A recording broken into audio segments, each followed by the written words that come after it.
Je voulais vous donner des nouvelles par rapport à Chichi. Comme je vous l'avais dit dans la vidéo précédente, il est très malade.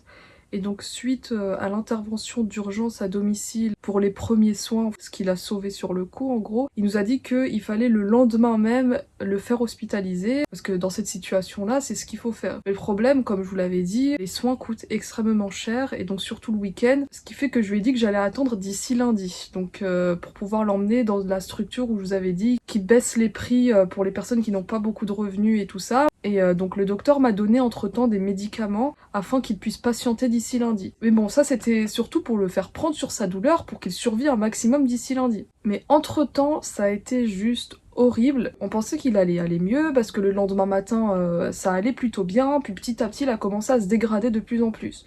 Il mangeait plus, il buvait plus, il restait que recroquevillé sur lui-même. On le sentait extrêmement faible, bref, il était pas du tout comme d'habitude. Surtout que toute ma famille, donc mes parents, ma soeur, mon frère, étaient ultra inquiets pour Chichi. Ma soeur ne faisait que pleurer, dire que là, il allait pas tenir jusqu'à lundi, qu'il fallait d'office qu'on le mette à l'hôpital. Vous imaginez même pas le bordel que c'était à la maison, parce qu'on pouvait plus supporter de voir Chichi dans cet état. Il y a même d'ailleurs la personne qui nous a donné Chichi, qui habite dans l'immeuble, qui était carrément venue à la maison et qui s'était mis à pleurer en me disant qu'il allait absolument pas tenir d'ici lundi. J'ai donc été contrainte de faire un appel aux dons pour pouvoir financer au maximum. Je suis quelqu'un qui déteste demander de l'argent. Je sais pas, mais demander de l'argent, j'en ai honte. Je ne supporte pas de faire ça et j'aimerais au maximum éviter de faire ça. Et donc là, comme la situation était beaucoup trop compliquée, en fait, j'avais pas le choix.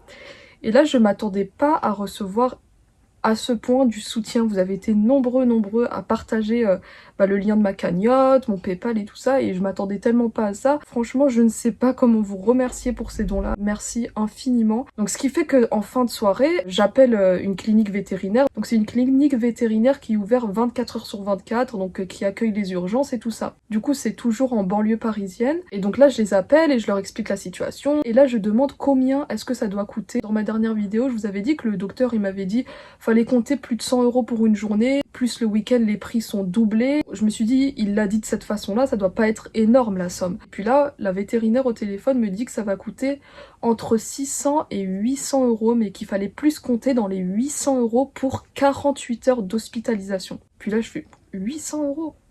Imaginons que c'est encore plus cher et je me dis bon, est-ce que j'aurai assez? Je le ramène dans ma chambre, je le pose sur mon lit, puis j'étais sur le point de lui donner les traitements. Et d'ailleurs aussi de vous expliquer un peu en vidéo comment il allait et tout ça. Et puis là en fait son état m'a brisé le cœur. Il était comme ça, la tête en avant. En fait je l'ai jamais vu comme ça. Il était devenu dur. À le voir, on avait l'impression qu'il était en train de mourir. Et puis là je vois ses yeux qui sont comme en train de se fermer comme ça. Je me dis imaginons que là il est en train de mourir. Et donc si je dors là la nuit et le lendemain je me réveille et je le retrouve mort dans son coin, non c'est pas possible. Pour revenir à ma précédente vidéo, donc là on est le soir, ce qui fait que je vais devoir lui donner les comprimés du soir, car il y a le matin, ce que je vous avais montré tout à l'heure, et là le soir. Alors, donc là il est là, j'essaie de le laisser que sur, vous voyez, des choses comme ça pour éviter qu'il salisse partout. Vous voyez, d'habitude il n'est pas du tout comme ça, la tête rabaissée comme ça.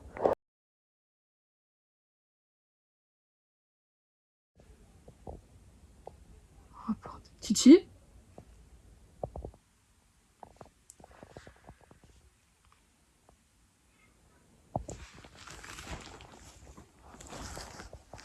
Eh oh Titi, ça va? Titi?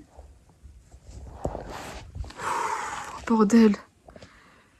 J'ai eu peur, parce que en principe quand je le touche comme ça, il fait il réagit tout de suite. Et là j'ai eu peur, Et donc là je dis non, là ça suffit, on va l'emmener chez le vétérinaire, je peux pas le laisser comme ça, il peut pas rester une journée de plus comme ça. Et d'ailleurs sa sonde urinaire ne faisait que fuir du sang. Bon, je dis à mon père, allez hop, on va en voiture. Donc là je le prends dans le sac spécial pour chien. Il peut pas tenir jusqu'à lundi, il peut pas tenir, regardez comment il reste comme ça, il ne bouge plus.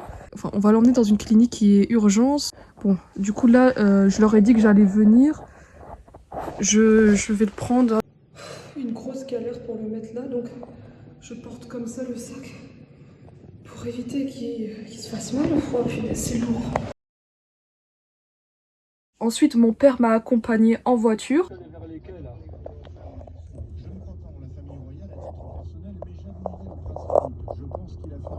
Du côté des sympathisants, beaucoup plus universalistes, sur la question du nucléaire. débattre la question du progrès. Est-ce qu'il faut une décroissance ou une croissance qui va, une écologie qui va avec l'économie? Il y a toute une série de sujets.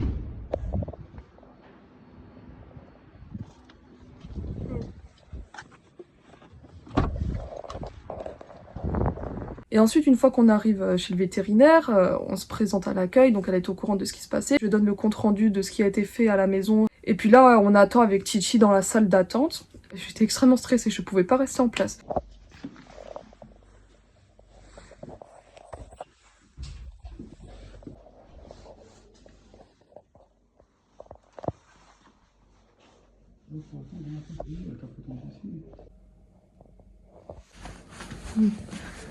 Ici chez le vétérinaire. Là c'est pour le peser.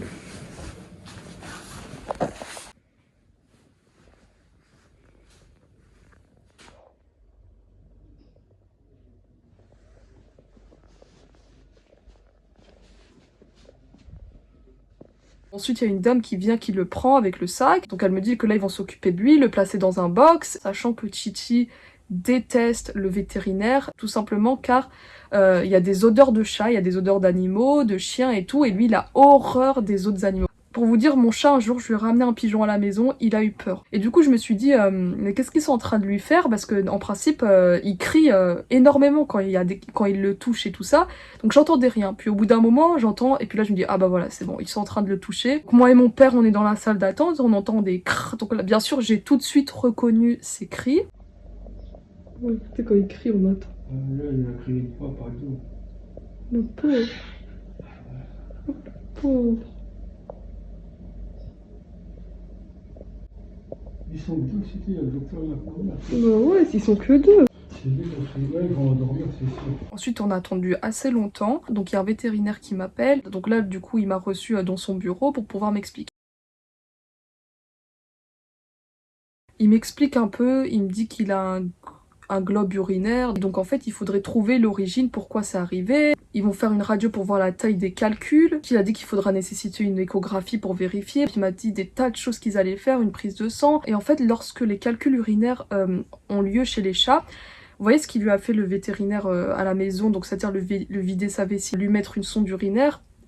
Tout de suite après, normalement, il faut d'office hospitaliser pour pouvoir s'occuper des reins. Parce qu'en fait, ça a une répercussion sur les reins, ça les abîme et tout. Je me souviens pas tout ce qu'ils m'ont dit parce qu'il y avait tellement de choses. Et bon, moi, j'étais un peu sous le choc et tout. Et pour vous dire, hier, tellement que tout était mouvementé, j'avais l'impression que j'allais m'évanouir. J'avais des vertiges à cause de ça et tout. Donc, c'était compliqué. Alors, ouais, bon, il me dit, on va lui faire ci, on va lui faire ça. Et en fait, plus il disait qu'on allait lui faire ci, ceci, cela, plus, bien sûr, les frais montaient. Il me dit que là, en fait, il est extrêmement agressif, ils peuvent absolument pas l'examiner, qu'ils devront le sédater et tout, juste pour pouvoir l'examiner, qu'ils vont lui reposer un cathéter au bras parce que celui qu'il avait, il s'est bouché, donc le pauvre, il l'a gardé à la maison là depuis vendredi soir pour absolument rien, parce que là, du coup, ils ont dû le changer. Donc après, il me dit qu'il va rester constamment perfusé. Si tout se passe bien, ils vont essayer d'enlever la sonde dès demain, et s'il arrive à faire pipi normalement, que ses reins ça va, que tout va bien, il pourrait rentrer lundi. Là je lui dis combien ça va coûter. Il me dit qu'en fait il peut me donner qu'un tarif approximatif parce qu'en fait chaque acte qui sera fait en supplément devra être facturé. Donc il m'a dit que si jamais il lui enlevait la sonde urinaire et que ça se passait mal et qu'il lui remettait une sonde urinaire, il fallait compter 100 € de plus et ainsi de suite à chaque fois, qu'il rajoute un soin. Je vais vous montrer le devis tout de suite. Donc voici le devis. Voilà tout ce qui va être fait.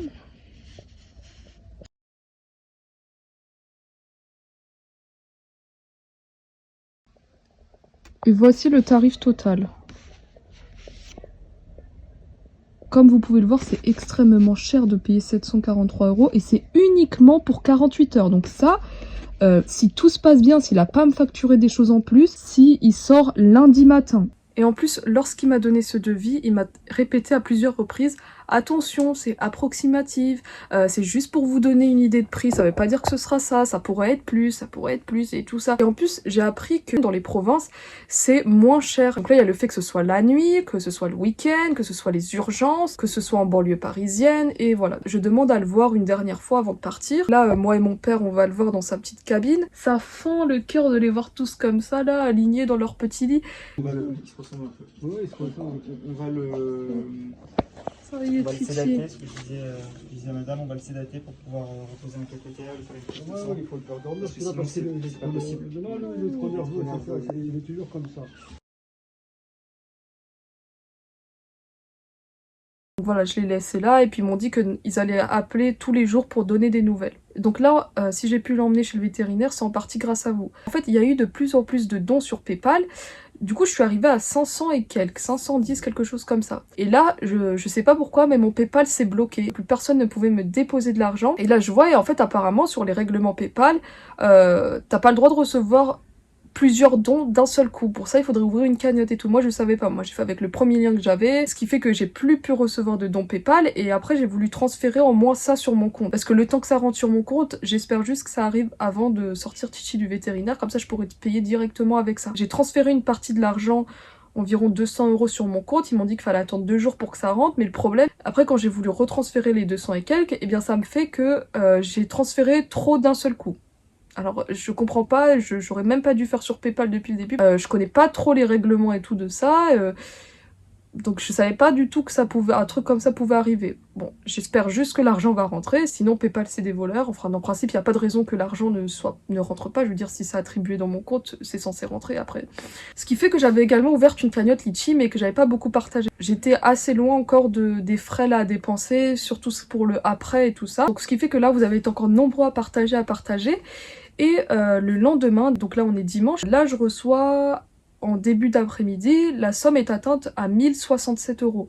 Donc je me dis, les soins coûtent aux alentours de, là on va dire 800 €, on va arrondir. L'argent PayPal c'est clairement le compte pour rembourser les soins que j'ai eu à domicile. Donc c'est-à-dire si on arrondit à 800, il me reste à peu près 200 € et quelques. Et je me suis dit, les 200 € et quelques, ils serviront pour acheter la pâtée, les croquettes spécifiques et également les traitements qu'il aura après l'hospitalisation. Donc là je me suis dit, je vais pas demander plus d'argent que ce dont j'ai besoin. J'ai tout de suite fermé la cagnotte en espérant bien évidemment qu'il sortirait lundi, que tout se passe bien et surtout qu'il ne me facture pas plus parce que ça risque après, parce que j'ai pas encore envie d'ouvrir une cagnotte, de demander de l'argent, ceci, cela. J'espère juste que l'argent de la cagnotte va rentrer à temps sur mon compte, parce qu'ils ont dit c'est sur 24 heures. Bien sûr, ils ont enlevé des frais la cagnotte, ce qui fait que j'en étais à 1024 €. Je m'attendais absolument pas à recevoir autant en 24 heures, clairement en 24 heures pour Titi. Merci énormément de l'avoir sauvé la vie tout simplement, car j'ai eu également beaucoup de retours de personnes qui m'ont dit que leur chat avait la même chose, et parmi eux, bon, il y en a qui ont dit ça s'est bien passé, ça a été traité, il y en a ils ont eu des récidives, et par contre il y en a une qui m'a dit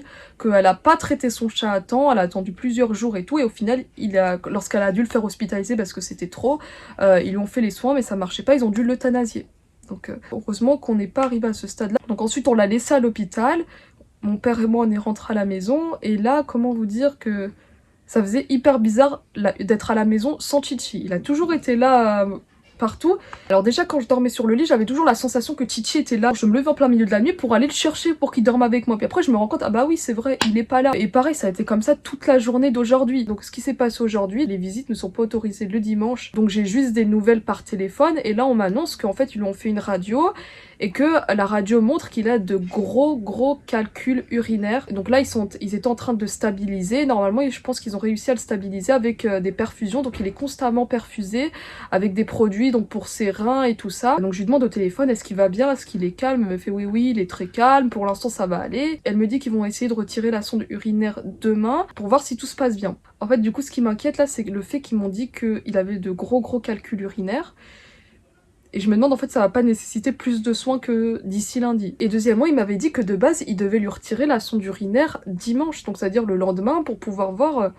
Et là en fait je comprends pas pourquoi ils vont lui retirer que lundi. Bon déjà je suis extrêmement soulagée de me dire que là il est pris en charge, qu'il s'occupe de lui, et qu'au moins il le soigne, que ça se passe bien, que là il le stabilise. C'est pas comme s'il me disait que il est extrêmement grave, qu'il risque de mourir et tout ça, donc pour l'instant on va dire que ça va. Bon, j'espère vraiment qu'il sortira d'ici demain. Ensuite il aurait juste des traitements à prendre à la maison, et après le problème c'est qu'il faut pas qu'il y ait de récidive, parce qu'il m'a dit que même avec une nutrition adaptée, c'est-à-dire des croquettes appropriées, de la pâte appropriée, il y a quand même des risques, il y avait environ 30% de risque de récidive, et que dans ces cas-là, il faudrait retirer les calculs par voie chirurgicale. J'espère pas qu'on en arrivera à là. Je vous tiens informé sur Instagram si jamais il y aurait besoin de réouvrir une cagnotte. J'espère pas en arriver à nouveau à demander de l'argent. Encore une fois en espérant qu'il sorte demain. Du coup je vous remercie encore une fois énormément. Je vous dis à la prochaine pour vous donner des nouvelles par rapport à tout ça.